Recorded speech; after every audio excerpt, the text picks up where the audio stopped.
Hi and welcome to Simply Ballers 2024-2025 season previews. It's that time of the year where for the next 30 days I'll be releasing a season preview for each team. In each preview there will be a quick season and off-season recap. Then following that we'll be looking at what's in store for each team. We'll be looking at some of the key questions that they have, some of the positives, some of the negatives. It will be digging deeper in some of those areas. And at the end there are some final thoughts with prediction of the standings, their floor, their ceiling, some of the playoff chances and some other fun predictions. So today we're going for the New Orleans Pelicans, and their luck is just the worst. There's always something going somewhere wrong at some point of the season, whether it's Zion Williamson missing the whole season, whether it's guys not being 100%, whether it's strays just ruin chemistry, or it's the best players not playing a single second in the playoffs.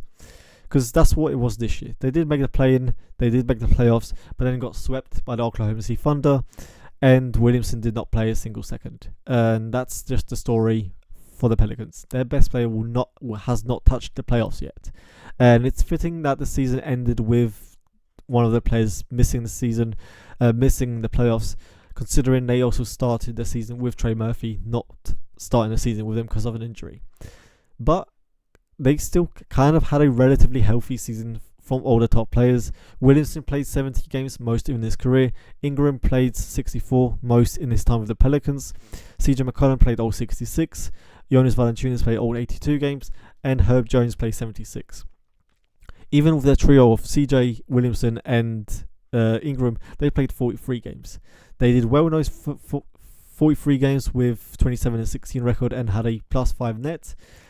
And they were winning games. They were looking good. And yet they still ended up being the 7th seed and having to play in the play-in. Even before Williamson just couldn't get on a court in the playoffs, they were still in a position where they had to fight in a play-in with Williamson playing 70 games. That's an issue. That's kind of saying that their health isn't the only thing that stops them from being better. Because the playoffs also wasn't any better. They were without Zion, but then getting swept and not cracking 93 points is inexcusable. You can't be that dependent on the best player when everyone else was still playing. You had Ingram score 14 points per game on 45% true shooting. You had CJ adding 18 points on 47% true shooting.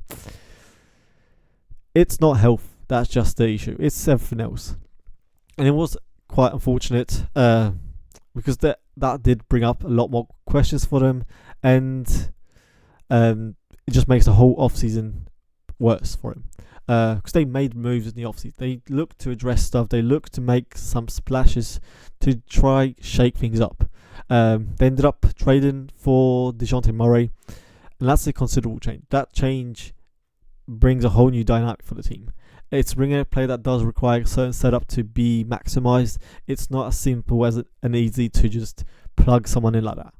Their offseason also meant losing a bunch of players that was key in just being impactful, such as Valanciunas, Larry Nance Jr., Najee Marshall, and a promising young player in Dyson Daniels. So they kind of had a big change in the roster as a whole. They reshuffled up it. They reshuffled some of the roster, and I'm not sure how much better they came out of it. They also got Missy at 21st overall, which is just adding a rookie to kind of a mess of a roster. So right now I'm not sure how to feel about the offseason going forward. So what's in store for the Pelicans? Can they remain healthy from top to bottom again, especially in the playoffs? Can Zion show that he can stay healthy and be a top player for the year? Will CJ continue his improvement and be that efficient the way he was this year? What's going to happen with Ingram? Will he be extended? Is he going to take a step forward in this game? How is Murray going to fit with all of this? What will that adjustment look like from him and everyone else? What even is their starting five this year? And what are the rotations? Who are the bigs? Because that's been a mess. Are you starting Zion out of 5? Is it Trey? Is it Herb? What's next for both Herb Jones and Trey Murphy? And then seeing some of the young guys' development. Because that's right now, there's a lot of questions when it comes to just health, comes to their top players with CJ and Ingram, and then you want to add more fuel for that when it comes to just DeJounte needing a whole different dynamic. So I just ask him, just bringing more questions to a team filled with so many questions. The biggest thing is just health, and it's Zion. All of these moves, anything that they do, matters nothing if Zion doesn't play like a top 15 player, and if he just doesn't stay on the court. That's as simple as it can get. Beyond even health, the question is, how good can Zion be? Because there's already a lot of potential with him. There's already a lot of questions. How can he just look in the playoffs? It's tough to evaluate him as a player without seeing any sample in the playoffs so far. He clearly has shown enough flashes and just pure dominance that you can't argue against. He generates rim pressure like it's the easiest thing in the world. Per People Index since 2014, he holds the first, second, third, and seventh highest amounts of shots at the rim. So he's already checked that off the list. He can already do something that no one else can, just at an absurd and insane level. There's nothing and no one that can stop him from getting to the rim. But I wonder how much will that translate in the playoffs when the defense steps up. But even if it does drop off, there is still not a lot that you can do to stop him. But then there are questions related to other parts of his game. Can he look better defensively? Can he improve as a passer? Can he improve as a shooter? Because if the defense does take away the rim, can he do something else? Can he just make that jumper from the paint? Those are still the questions that we have with Zion, and they'll continue to be there unless he plays in the playoffs. But even with all the questions, even with some of it being big, like hit the defensive end, can they survive with him as the sole big? Is he up for that role? Can he even be good enough on both ends to warrant him being a sole big? But as big of those questions are, with the stuff he already shown, he's the most player I'm confident in. It's fair to assume he's going to get better with the flashes he already shown. It's fair to assume he's going to be good. The bigger questions revolves around CJ and it revolves around Ingram, because they have a lot more question marks in their games where they haven't even showed flashes in a way that Zion has. The first one is CJ. They traded for him in 2022, and since then he's been a reliable starter for them. He has been effective, and he did have a career year this year. He's made himself a more effective player by changing his shot diet. He became more of a off-the-catch shooter and even adapted his pull-up game. A simple change had drastic results for him. He went from 51% effective field goal to 57%. His true shooting went from 54 to 59. He's already been one of the best shooters in the league for a while, whether it was pull-up inside the arc, with a pull up from 3, off the catch. He was great, and now he's gone to elite. He also just tweaked it to maximize it more, to have a more analytically friendly shot diet, and that helps. When he's a 33-year-old small guard, you need to do whatever you need to do to just maximize yourself even more. But then, what else is there from him? He is 33 years old. He is a small guard, and he isn't a best defender. That already caps your ceiling with him, especially at the contract that he makes. Is he going to continue to tweak and improve his games even at that age, considering he did show that he can do so? But even then, what is the ceiling with him as a starting guard for you? Because he's a solid player, but he's not a player that changes team ceilings drastically. With Ingram, there's already a lot more questions. It has been for a while. He's 27 years old, has shown to be a really, really good player, but a really good player that has his flaws, and one that stops him from being elite in that range. It stops him from being the most efficient that he can be. It stops him from having the most impact that he can, and the team's already not looking to give him the extension right away. That is rightfully so. It's a good way to just stay mediocre if you do give max extensions to players that are good but not good enough for that. And what's frustrating about Ingram is that there's clear paths to be better. There is a path, and he has all the tools to be a much more effective player. He has certain skills that you can't teach. He does have the ability to create all kinds of shots for himself and be a good passer as well. But it's how all of that is used together and in what way. That's what kind of stops him from being in that range. Because with what he's doing right now, he's great at raising the floor of his teams. With his ball handling, shot creation, and pretty damn good passing, he's able to have a good offense around him. But there are limitations where it stops him further, such as just playing with better teammates. We've seen that with the Olympics.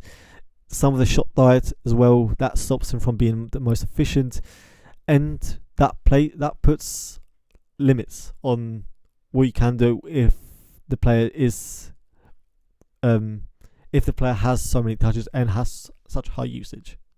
A lot of that has to do with his preference for his shot diet, particularly with those mid-range shots.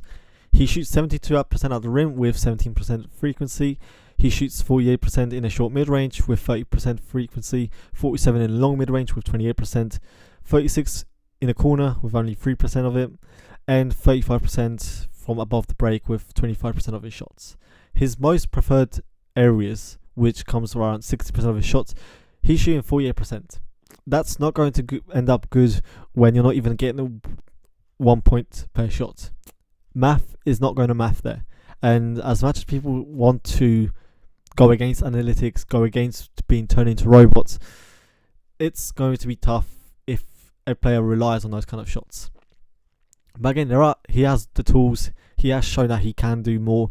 He can finish well at the rim, but he just needs more of those shots. He has been able to draw fouls, get to the line quite a bit, but he just needs to do more of them and just adjust some of his shot diet.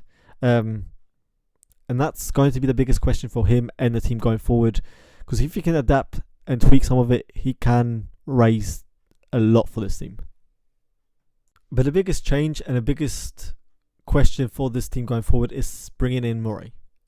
I'm confused. I don't know where this comes from. Don't know what their thought process was, because not once did I think that the Pelicans needed another ball handler that has the same limitations as your second best player. He and Ingram operate in the same way. Their shot diet is a lot of mid-range. They don't get to the line as well. He's not the best passer. He doesn't get to the line, and he's just not that efficient. And he also is a ball dominant player. So I'm not sure how all of that's going to work. And bringing him in just makes the questions for the rotations. Is he going to start? Is he going to be off? Like, who's coming off the bench? Because are they going to run a Murray, CJ, Ingram, Trey Murphy, or Jones, Williamson lineup? Because then that's the question of, is Zion a starting five? Is Stray or Jones coming off the bench to put Zion as the four man? Who's the big? Is CJ going to the bench? There are so many more questions, so many more fit issues by bringing in DeJounte. Because I don't know what he does that made sense with this team. Because again, he shot 58% at the rim with only 20% of his shots there. Shot 48% in the short mid-range, 49% in long mid-range. Almost 40% of his shots come in those areas. Combine that with Ingram, combine that with Zion living at the rim. That's three guys that just need to constantly have the ball in their hands and be in the rim or at the paint. That just raises so many questions, and I'm not sure what the answers are right now. Then there's the question of the bigs, because is Zion going to play starting five for the whole year, or is that going to be Herb Jones? Is that going to be Trey Murphy? Are they going to make a trade for another big, or are they going to rely on a rookie Missy or Daniel Tice? I'm not sure what that's going to happen. Because are you playing both Jones and Trey to minimize that? Because what happens with the defense? That's another question. Because they were good defensively, but they let stuff at the rim and they couldn't defend at the rim. That's going to be a big question mark, especially when they don't have a typical big. And then speaking of Trey and Jones has been one of the best defenders in the league now. He's definitely going to have a key role on this team because of it. He also made a significant jump as a 3-point shooter, so that again makes life a lot easier when he's shooting 48% from the corner. Then there's Trey Murphy, who was one of my picks to be a most improved player last year. He continues to improve again. He upped his 3-point volume to almost 13 shots per 100 possession and is still shooting 38%. That he has a 70% 3-point rate and shoots almost 40%. At that size, with that athleticism, there's not many players that can do so. Then is there a next gear for him? Can he add more self-creation and more facilitating? But then there are also more questions with just the younger players they have in Jordan Hawkins and Missy. But right now I don't envision the young players having that kind of impact, especially with so many questions with the rotations that they have elsewhere. So some predictions, I see them as a 45 to 50 win team. Their floor is a playing team, but I can see them going as high as 5th seed. Well, with the Pelicans, they have a lot to work with, and I mean a lot of questions with just their backcourt, their frontcourt, their bigs, with both Trey and Jones. There's way too many questions, way too many rotations to experiment with. There are contract extensions to be made. There are roster decisions to be made. There are possible trades happening. There's just way too many things that could be on the move. And that's what makes this team the toughest one to predict, because there's so many variability. There's the questions, again, with just the top players remaining healthy. There's a question with Zion being a top 15 player. In the end, I think they will be in exactly the same spot. The addition of Murray is going to be difficult to just have them just slot in where they were, and that will alone make the season kind of choppy to start with. Zion's going to be Zion. I'm predicting another All-Star or NBA caliber. I'm not sure what's going to happen with Ingram. It's a make or break season for him with the Pelicans, and that makes everything else tough to predict. But right now, I'm having them locked in as a playing team.